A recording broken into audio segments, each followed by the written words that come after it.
De volta para uma conversa de peso, hoje recebendo a advogada Paola Ros Brown, que está aí lançando o seu primeiro livro e falando sobre um assunto tão profundo como é o direito processual e essa mudança que esse novo Código de Direito Processual veio a dar depois de 40 anos, Isso, né? depois de também muitas reformas, desde 94. Muitos toquezinhos aqui e ali, como a gente gosta de ir remendando, né? Isso aí, daí tava e aí com resolveram Frankenstein. fazer uma coisa nova. Porque estava prejudicando a coerência interna já, né? Os paradigmas do início que ele foi sustentado, com várias reformas, já estava dando conflito. E o código pensado num momento onde a humanidade era uma, nossa sociedade brasileira era uma, e hoje, em 2000 e...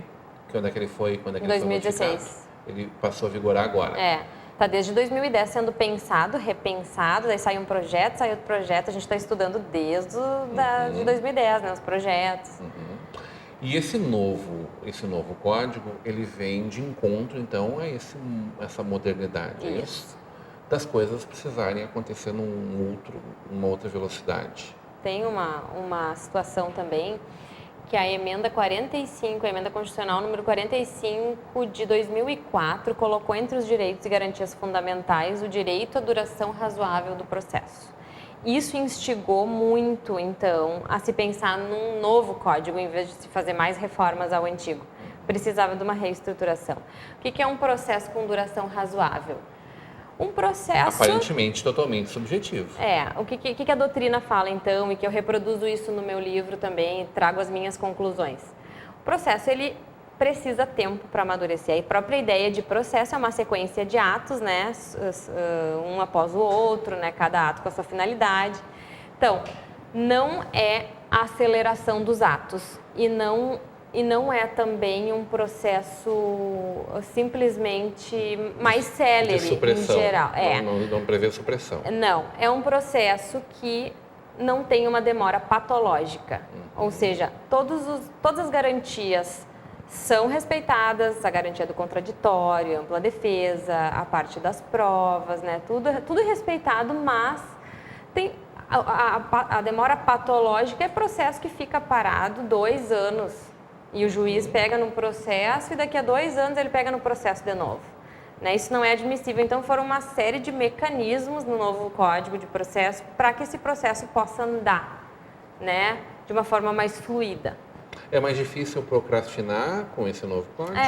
A tendência toda é evitar a procrastinação. Até assim, tem uma lei, um dispositivo no código que estipula que os processos com data mais antiga sejam julgados antes. Às vezes acontecia de ter um processo lá se arrastando anos e chegava processo 40 anos, novo 50 anos. e iam sendo despachados e sentenciados antes, o que não é justo, né? Não é razoável. Não é razoável, justamente. Então tem toda essa sistemática nova, muitos atos realizados eletronicamente, o próprio advogado que promove a citação, isso tudo desafoga também os cartórios judiciais, né? Não sei se tu já foste a um cartório, mas são pilhas e pilhas de processos, tu não consegue enxergar nem as pessoas lá dentro. Tanto que o nível de depressão do funcionalismo público nessa área é imenso, né? Sabia? Eu imagino, porque tu não vê o trabalho render, né? Deve ser muito dolorido viver e ver aquela pilha aumentar em vez de diminuir, gente. Isso, e entra cada vez mais processos. Mas a gente estava falando, posso finalizar? Eu quero te dizer, a fumaça, eu quero saber como é que é esse negócio de antecipação de tutela. Tá. Isso que eu acho que isso é um ponto que mais interessa para as pessoas, né? E essa é uma grande modernização da lei. Isso. Nós tínhamos em 73, na versão original, apenas de processo urgente para assegurar alguma situação, proteger alguma situação jurídica alimentos, cautelar. Uma ação de alimentos entraria aí. Os alimentos provisionais, que a gente chama, que são os alimentos que desde logo são dados para o sustento da pessoa, mesmo antes. Por exemplo, numa investigação de paternidade, a gente não sabe se a pessoa já é, se é pai mesmo ou não daquele bebê, daquela criança, mas por uma questão de sobrevivência, os juízes já davam antes os alimentos e depois, se ficasse comprovado, eles não se repetiam, não se devolveriam aqueles alimentos. Isso antes se fazia via cautelar, porque não tinha outra forma. Aí diziam que tinham as cautelares satisfativas e as cautelares só para as securatórias, era uma discussão doutrinária lá. Em 94, através de uma reforma, foi instituída então, entrou no sistema a antecipação de tutela, que é a genérica que eles chamam, que é um processo não cautelar, uma ação ordinária normal poderia ter o pedido do final antecipado, havendo indícios suficientes de probabilidade daquele direito. A fumaça do bom direito, a verossimilhança. No novo CPC é diferente. Agora o nome mudou para tutelas provisórias. Tá? As tutelas provisórias, então. Porque antes acabava já se definindo mérito, lá na frente. Isso. E era muito. E daí reformar disso às vezes é impossível. Daí até tinha um caso de se mudar, se revertesse a antecipação, tinha que indenizar a outra parte, né? Enfim. Na verdade, continua assim, tá? Só mudaram os nomes, agora é tutela provisória. E na tutela provisória tem a tutela provisória, então, cautelar e a antecipada, fundada daí na urgência cautelar e antecipada, e tem ainda a evidência, que é um outro tipo de tutela provisória. Dá para se achar no meio desse juridiquês, doutora? Para ti é muito óbvio tudo isso? Para mim é muito... Isso na verdade, assim, ó... Vamos sem juridiquês, então.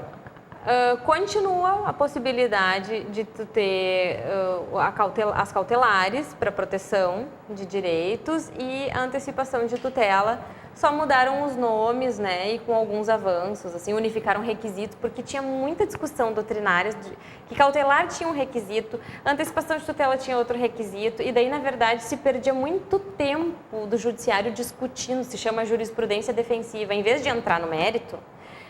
Mas é uma cautelar ou é uma antecipação de tutela? Sim, ninguém quer saber isso. Aí decidiram que podia ser recebida uma por outra.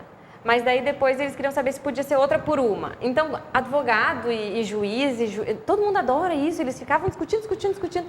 O novo CPC ele é mais prático para o operador e para a população. Evita tanta discussão, já diz o que é, o que pode, o que não pode, entendeu? Eu te vejo muito encantada com essa possibilidade da gente resolver as coisas de uma forma mais simples.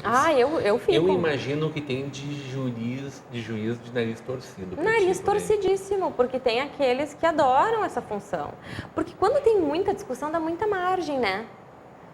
Para tu, daqui a pouco, negar uma coisa que está meio evidente, mas então tu qualifica como outra coisa, então tu nega.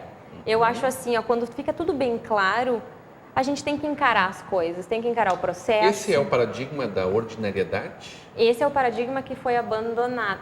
Tu dizes dessas várias... Essa quebra, a tentativa de quebra disso. Isso, esse novo código é a tentativa de quebra disso, na minha opinião. E na tua opinião isso vai vingar? Eu acho que sim.